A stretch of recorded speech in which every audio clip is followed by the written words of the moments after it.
Hi, everybody. I am Juman Albuquerque. I am currently an assistant professor in Arabic and linguistics. And I entered the EDD program because I am interested in higher education and in the higher education system. I'd like to learn more about it. My experience was always into teaching Arabic and linguistics at the American universities, but it was never outside of the class and my department. Today, as an assistant professor on a tenure track position, I work a lot with other departments and I do a lot of service. So I interact with people outside my department on the administrative level. So I think I need a lot. I need to learn about higher education system.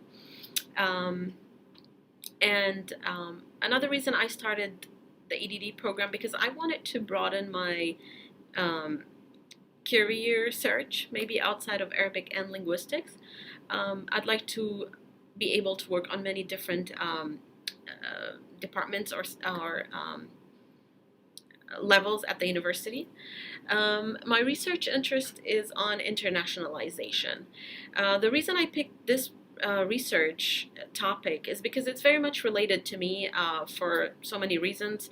Number one is I'm from Jordan, and I lived in America for 12 years. I've been in America teaching for 12 years as a TA, and I started as a professor 3 years ago when I graduated in May 2016, and I joined UNG in August 2016.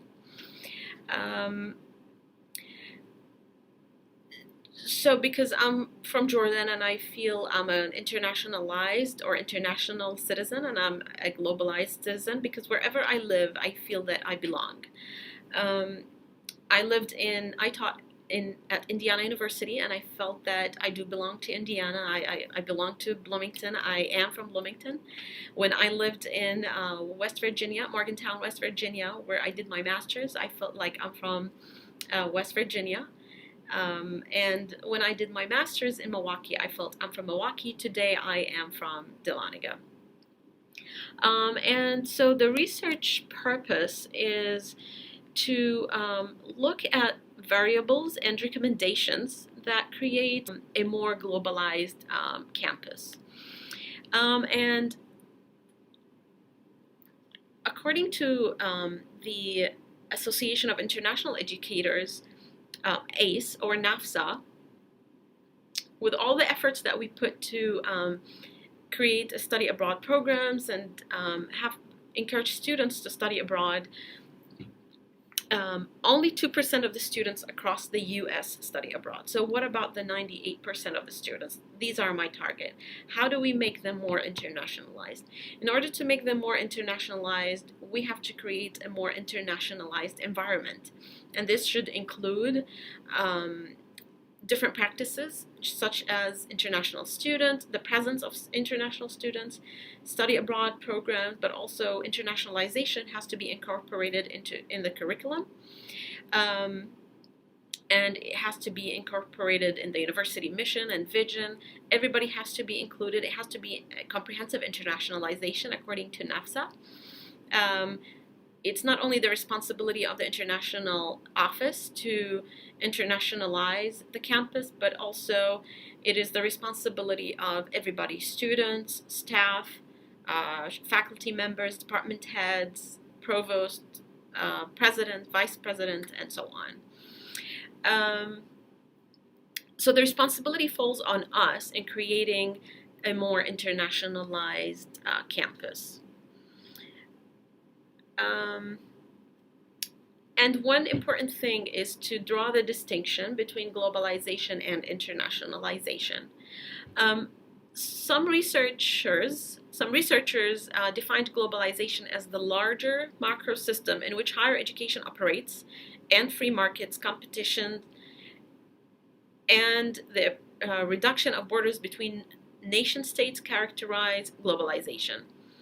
On the other hand, others looked at internationalization as a characteristic that is associated with cooperation, justice, equity, and peace. So they looked at internationalization as a response to globalization, and they looked at globalization as the higher, or like the umbrella. For me, I look at, in my opinion, globalization is more about similarity, and it's more narrow, while internationalization is wider. It includes so many things, diversity and differences. Um, because globalization, it unifies cultures and make people live in the so-called small village.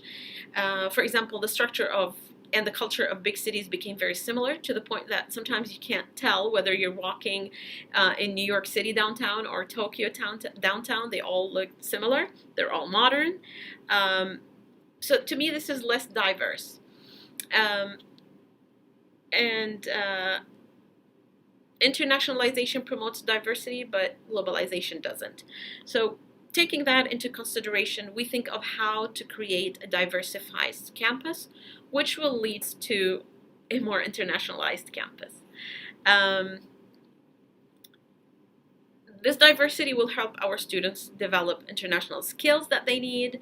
This opens their eyes to differences and accepting others, which in return motivates students to learn about other cultures about the international world.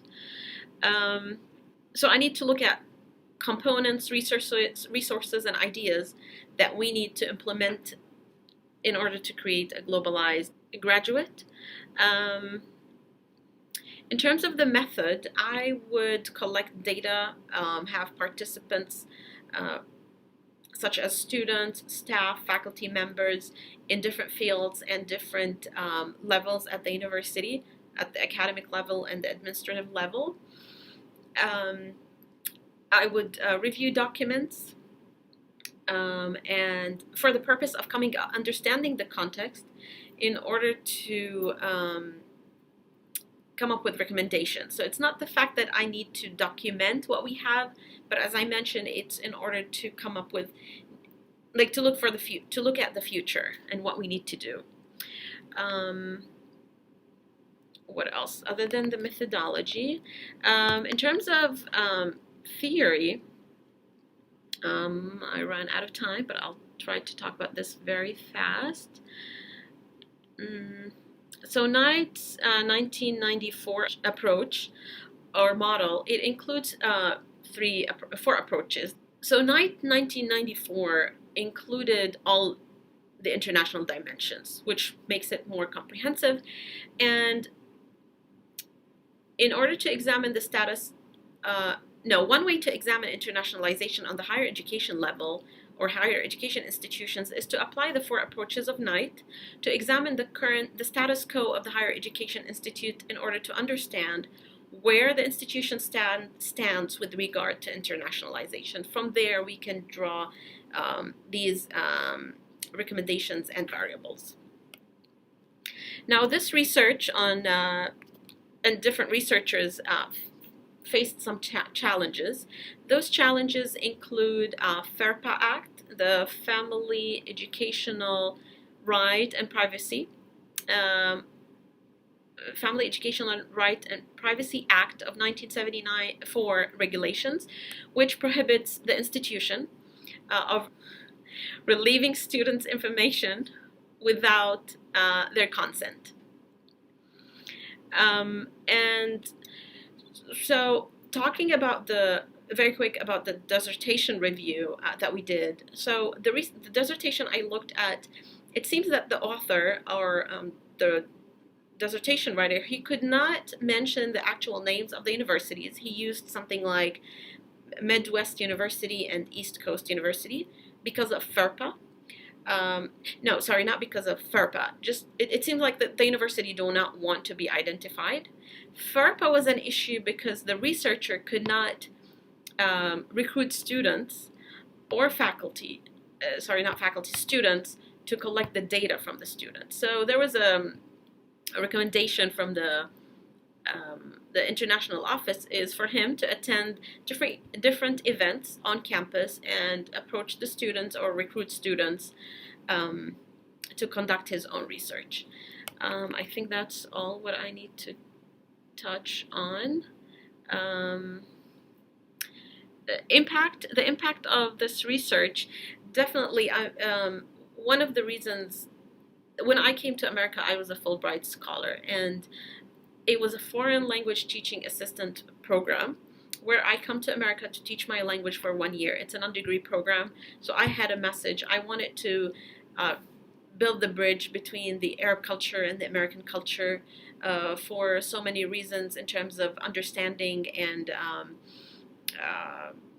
learning about each other, because that would create peace and love. And um, unfortunately, all what we see in the movies and the media is very bad images of the Arab world and stereotypes of the Arab world. So I wanted to really break these stereotypes. We know a lot about the American people and the American culture, but they don't know enough about us. So that was my message.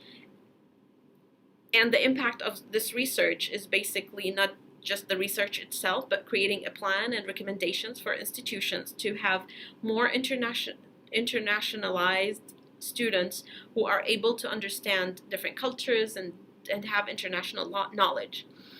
Now the questions, what questions can we help you answer as you develop your research?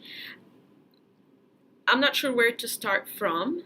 That's one. Second, I'm not into writing a report, but it seems like in order to start to understand what we need to do, first thing I need to do is to review documents and look at the university mission and vision and statements. So what do you think about that part? These questions could help us with our response. Okay, so generally speaking, these are my questions. And also, how do if I need to collect data from students or whoever the participants are, how do I overcome some acts such as FERPA? Because it seems like it is a challenge among internationalization research or research on internationalization. Thank you so much. I talked way too much than I should. um, but I hope it was clear, and that's my presentation about internationalization. Thank you. I look forward to watching your presentations as well. Thank you. Bye.